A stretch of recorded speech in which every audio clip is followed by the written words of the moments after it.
Elegance life style కు సరైన ఎంపిక మోకిలాలో sky side sky villas by Shri Dhanvi developers. అద్భుతమైన వ్యూతో ప్రత్యేకంగా రూపొందించిన duplex homes sky side Mokila. Breaking news. Hyderabad వనస్థలిపురంలో మాజీ భార్యను చంపిన మహేష్ ప్రస్తుతం పోలీసుల అదుపులో ఉన్నాడు.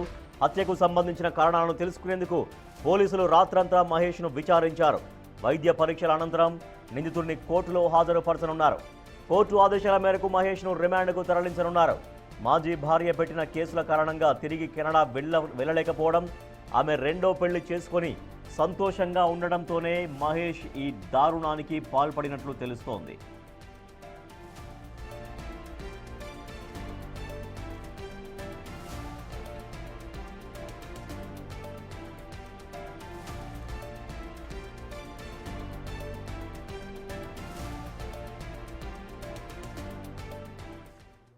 పోలీసుల విచారణలో నిందితుడు కీలక విషయాలు చెప్పినట్టు తెలుస్తోంది. మరింత సమాచారాన్ని మా ప్రతినిధి అనిల్ అందిస్తారు. అనిల్, తన మాజీ భార్యను మహేష్ అత్యంత కిరాతకంగా చంపేశాడు. సో రాత్రంతా పోలీసులు అతను విచారించారు. సో కారణం ఏంటి? ఎందుకు అంత కక్ష పెంచుకున్నాడు? కక్ష పెంచుకొని మాజీ భార్యను అంత దారుణంగా కిరాతకంగా ఎందుకు హత్య చేసినట్లుగా పోలీసులు ప్రాథమికంగా తన దగ్గర నుంచి సమాచారం సేకరించగలిగారు. భార్య సునీతని హత్య చేసిన కేసులో నిందితుడు మొదటి భర్త మహేష్ని అయితే పోలీసులు అరెస్ట్ చేయడం జరిగింది. దానికి సంబంధించి నిన్న ఎప్పుడైతే ఘటన జరిగిందో అప్పటి నుంచి కూడా అతన్ని అదుపులోకి తీసుకొని విచారణ అయితే చేయడం జరిగింది. పూర్తిగా సుదీర్ఘంగా విచారించిన అనంతరం అతన్ని ఆ కీలక విషయాలు అయితే అతని దగ్గర నుంచి రాబట్టినట్టుగా కూడా తెలుస్తుంది. ముఖ్యంగా అతని పైన కేసులు గతంలో నమోదు చేయడం, సునీత అదేవిధంగా తల్లిదండ్రులు అంటే గృహహింస కేసు కింద ఆయన పైన కేసు పెట్టారు. ఆ కేసులో భాగంగా ఆ తర్వాత కూడా విడాకులు కూడా తీసుకోవడం జరిగింది. వీటన్నిటిని కారణంగా అతను కెనడా వ్యక్తి కావడం, అదేవిధంగా కెనడాకి సంబంధించి అతను కేసు విషయంలో ఇక్కడికి రావడం, వచ్చిన అనంతరం ఆ కేసుకు సంబంధించి తను ఎప్పుడైతే ఇక్కడికి వచ్చాడో వచ్చిన అనంతరం తనను ఇక్కడే ఉండిపోవడం, కెనడాకి వెళ్ళలేని పరిస్థితి, అదేవిధంగా వీసా కూడా క్యాన్సిల్ అవ్వడం, ఇవన్నీ కూడా దృష్టిలో పెట్టుకొని అదేవిధంగా మనస్తాపానికి గురయ్యాడు. అంతేకాకుండా తల్లి కూడా మహేష్ తల్లి కూడా చనిపోవడం హార్ట్ అటాక్ తోటి, ఇవన్నీ కూడా తనని కలిసివేసాయని చెప్పాలంటే మనస్తాపానికి గురి చేశాయి, అదేవిధంగా డిప్రెషన్కి గురయ్యాడు. సో ఇందులో భాగంగానే తను పథకం ప్రకారమే, ప్లాన్ ప్రకారమే రెండో పెళ్లి చేసుకున్న అనంతరం తనకి ఇష్టం లేకపోవడంతో రెండో పెళ్లి చేసుకోవడం కూడా దాని ప్రకారమే నిన్న ప్లాన్ చేసుకొని వనస్థలిపురంలో ఉన్నటువంటి తన ఇంటి దగ్గరికి, సునీత ఇంటి దగ్గరికి రావడం జరిగింది. ఇంటికి వచ్చిన అనంతరం ఎప్పుడైతే తల్లి సునీతకు సంబంధించిన అత్త బయటికి వెళ్ళడం, బాల్కనీలో ఉండడం, ఆ తర్వాత అదేవిధంగా తన మరిది ఎవరైతే ఉన్నారో మరిది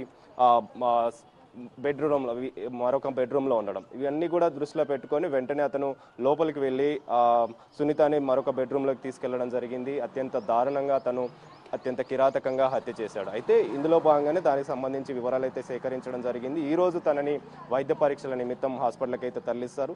తరలించిన అనంతరం తనని కోర్టులో హాజరుపరిచి ఆ తర్వాత రిమాండ్కి తరలించే అవకాశం అయితే మనకు కనిపిస్తుంది. ముఖ్యంగా వీళ్ళిద్దరికి సంబంధించి కావచ్చు, సునీత అదేవిధంగా మహేష్కి 2022లో పెళ్ళయింది. ఆ తర్వాత తనని సునీతని కెనడాకి తీసుకెళ్లడం జరిగింది. తీసుకెళ్లిన అనంతరం 45 రోజుల పెళ్ళైన తర్వాత తనకి అదేవిధంగా సునీతకి ఇద్దరి మధ్య కూడా గొడవలు జరగడం, అదేవిధంగా ఆ గొడవల కారణంగా తను కెనడా నుంచి ఇంటికి రావడం జరిగింది, అంటే హైదరాబాద్కి రావడం జరిగింది. వచ్చిన తర్వాత ఈ కేసులో భాగంగా అంటే గృహహింస వేధింపులకు పాల్పడుతున్నాడని చెప్పేసి కేసు పెట్టడం, ఆ తర్వాత ఆ కేసు అలా ఉండగా విడాకులు అనేవి నడవడం, ఆ విడాకులకు సంబంధించి కూడా వాళ్ళిద్దరి మధ్య మ్యూచువల్ అండర్స్టాండింగ్లో విడాకులు అనేవి తీసుకోవడం జరిగింది. అయితే ఇవన్నీ జరుగుతుండగానే తను రెండో పెళ్లి చేసుకుంది. కానీ గృహహింస కేసుకు సంబంధించి మాత్రం ఆ కేసు అలానే నడుస్తూ ఉంది.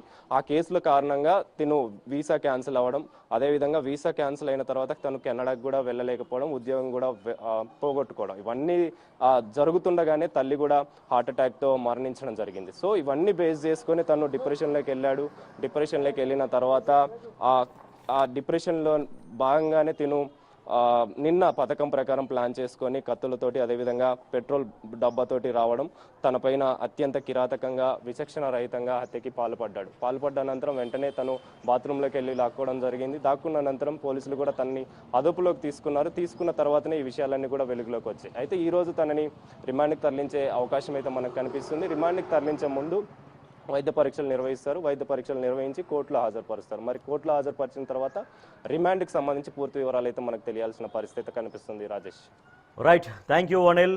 పగ ప్రాణం తీసింది, తనపై కేసులు పెట్టి వేధిస్తోంది అని, తన కెరియర్ ఇబ్బందుల్లో పడింది అని పగ పెంచుకొని తన మాజీ భార్యను అత్యంత కిరాతకంగా చంపేశాడు మహేష్ అనేటువంటి వ్యక్తి. సో ప్రస్తుతం మహేష్ పోలీసుల అదుపులో ఉన్నాడు. వాళ్ళ మహేష్ను రిమాండ్కు తరలించబోతున్నారు పోలీసులు.